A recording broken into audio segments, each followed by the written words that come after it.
Hey, what's up, everybody? Welcome to another edition of Wade Watches. I'm Wade, and today I'm going to be reviewing The American Society of Negroes, directed by Libby and starring Justice Smith, David Allen Greer, and Ann Lee Bogan.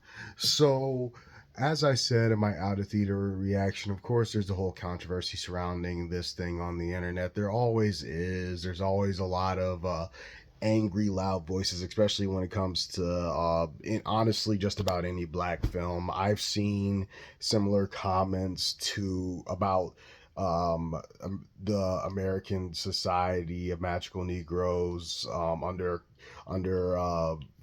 about films like Black Panther, Judas and the Black Messiah, Queen and Slim, all saying the same thing. Oh, it's race baiting. We don't need this right now. It's very divisive. And of course, the downright racist comments saying stuff about how we steal, how we commit the most crimes, all that foul bullshit. So I just don't use internet rage as a metric to determine whether I go out and see films anymore. I always go into a film ready to make up my own mind and not go by Rotten Tomatoes scores or Reddit comments or YouTube comments.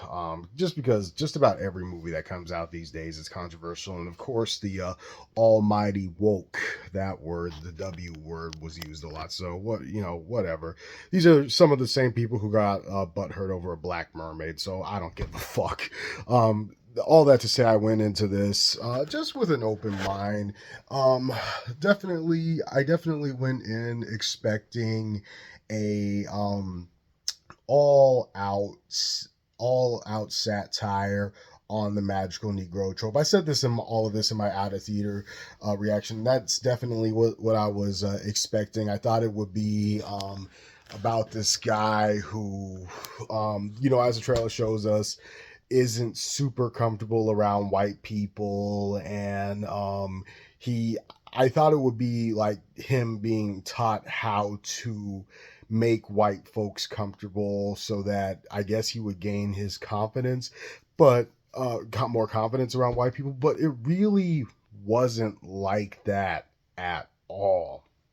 What the American Society of Magical Negroes is, first and foremost, is honestly another love triangle story, if I'm being so for real.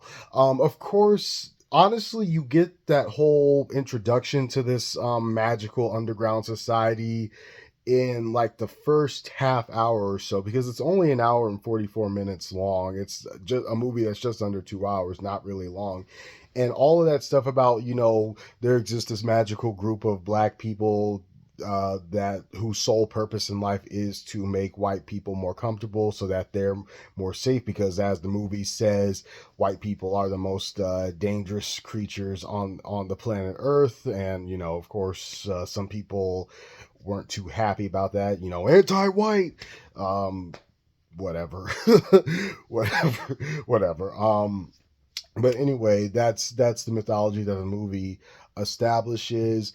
And so I was expecting them to really like vote, you know, devote the majority of the runtime of this brief movie to that, to like kind of explaining to us like all the ways that white people are kept comfortable by black folks, how and why white people are deemed the most dangerous creatures on the planet. I really wanted the film to, explore that more.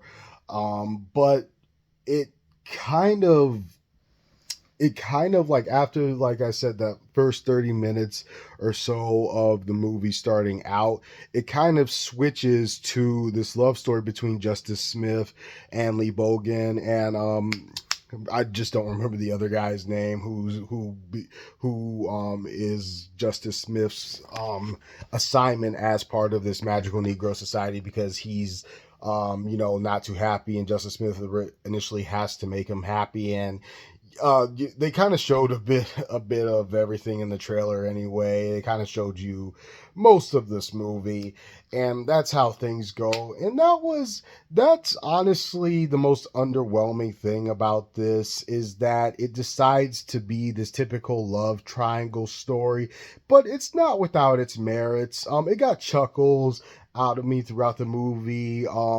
There was one time where I did kind of laugh, like actually laugh. Didn't laugh till I cry or laugh super hard, but I laughed.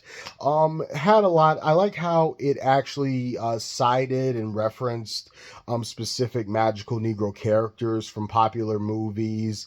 So if you're a movie fan, if you're a huge cinephile like yours truly, you'll recognize those pop culture references. That was neat. And I liked this setup. I knew going in that it was obviously a satire. Key and Peele did a sketch on this, which is kind of questionable because I know there's a whole magical Negro sketch. I'm not saying they plagiarized that for this movie, but that's interesting. And I mean, we filmmakers take inspiration from all sorts of things, so whatever. But I'm just saying, Key and Peele did a sketch on this, so it's obviously met in as a jest, as kind of like a satire. Justice Smith is half white, so I seriously doubt that a mixed actor would sign up for a movie that's downright anti-white. But internet conservatives, all that good stuff. But yeah, I knew that was all kind of like in jest, kind of humorous and satirical, of course. And I was hoping that most of the movie would be like that, but like I said, it's first and foremost, much to my surprise, this love story about a guy who's very shy and awkward and kind of learns to come into his own, learns to be more confident. Um, you know, Honestly, it really doesn't feel like it's just white people. And even he says himself, like, oh, it's not just white people, while the group are saying like, oh, it is white people. Um, but he basically just gains confidence, learns to speak up for himself, all that good stuff. And that's pretty much the movie. And I feel like if you took out the American Society of Magical Negroes themselves, this could have just been a movie about a guy. Maybe you could throw that in, that he is kind of like, does get anxiety around white people as a black man who's currently living in a predominantly white area myself. I get that. I could have totally relate to that. And maybe he just comes across another black man who is carefree around white folks, isn't afraid to be himself around white people, and doesn't tiptoe around eggshells. You could have just had a simple love story with that kind of character development, with that shortcoming, instead of having this magical society, because they really don't do much. The movie cuts back to them after their introduction every now and then, but they really don't play the biggest role in this movie.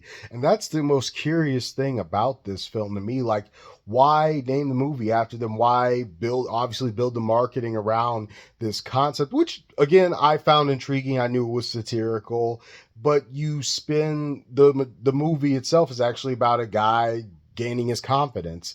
I don't get that. I mean, and technically the romance plot does relate to the mission of the magical Negroes. It starts as an assignment that Justice Smith is given by this magical organization, and things go from there. But yeah, I was just kind of like, huh, okay.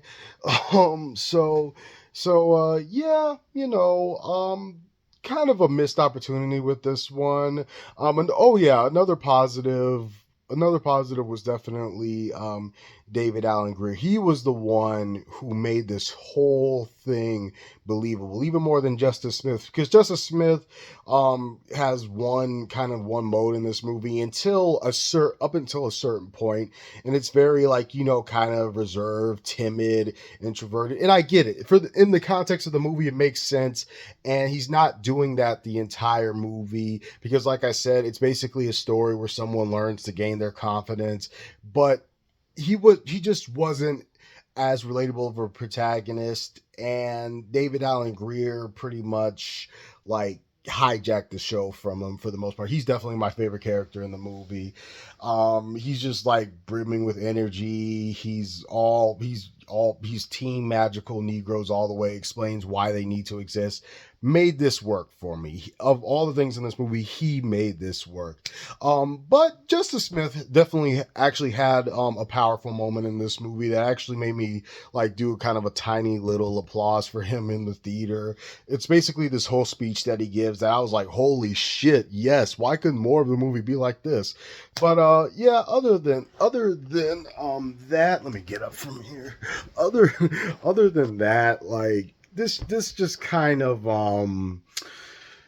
was not the worst I've seen, not terrible, because again, I just, as I've been saying, there are things in this film that I genuinely enjoy. When it actually focuses on the magical Negroes thing itself, the thing that has everyone all up in their feelings, I like the satire. I was able to appreciate it and totally understand what they were trying to convey by satirizing the whole magical and spoofing the whole magical Negro thing and making them actual magical black people.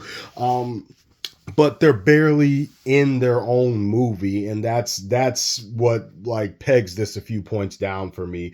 But as it stands, it's fine. The love story itself, nothing about it stood out and made me think like, oh, I hope they get together.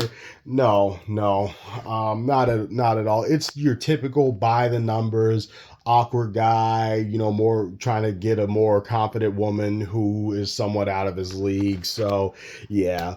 So that's about all I can say about this. It's fine.